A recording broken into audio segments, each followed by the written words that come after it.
Welcome, everyone. This is Joe Dagger, the host of the Business 901 podcast.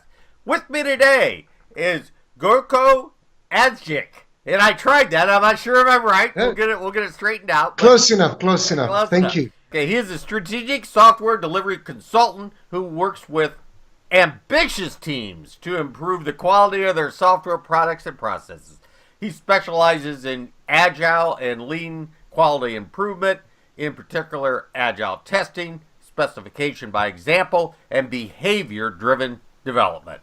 Gojko, thanks for joining me. And I, for one, have way too many of your books.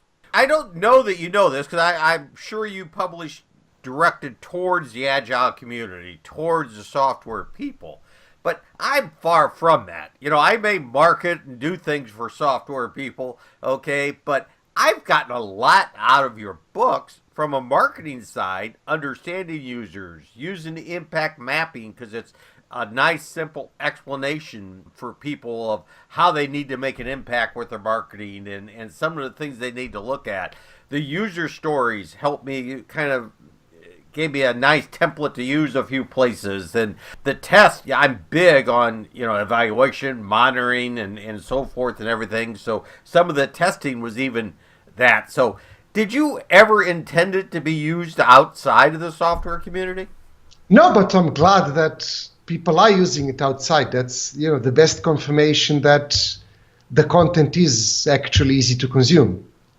Yeah, it's very easy to consume, very visual, and like I said, I don't use the whole book. Like, it's not a template for a sales and marketing team by any means, okay? But it certainly adds some depth to some conversations and makes some great points and everything on it. And I wanted to mention that to you because I've enjoyed it. And as you can see, I invested in the poster that I've sat there and pulled to conferences and hung up for people and everything to take a look at it because it's impact mapping is simple, okay, but it's not easy, right?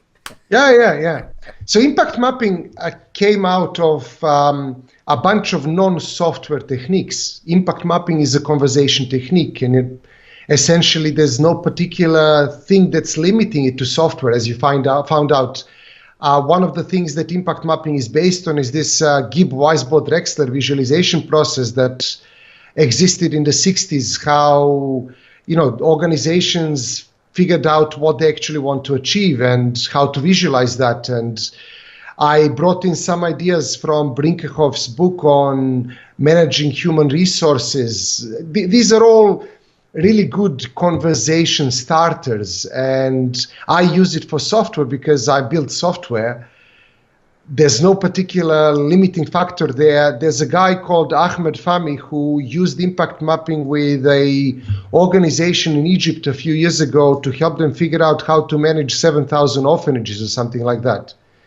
There's a guy called Marcus Hammerberg who went to Indonesia to help them with some hospitals and ended up doing impact mapping with people who run hospitals there to figure out how to run hospitals better. It's a nice conversation technique that gets people to identify the critical things to achieve a big impact. And I can see how somebody would be able to use that for marketing as well. So yeah, that's a pretty nice confirmation of it. The impact mapping, one of your favorites, does it hold something special for you and affect the rest of your work?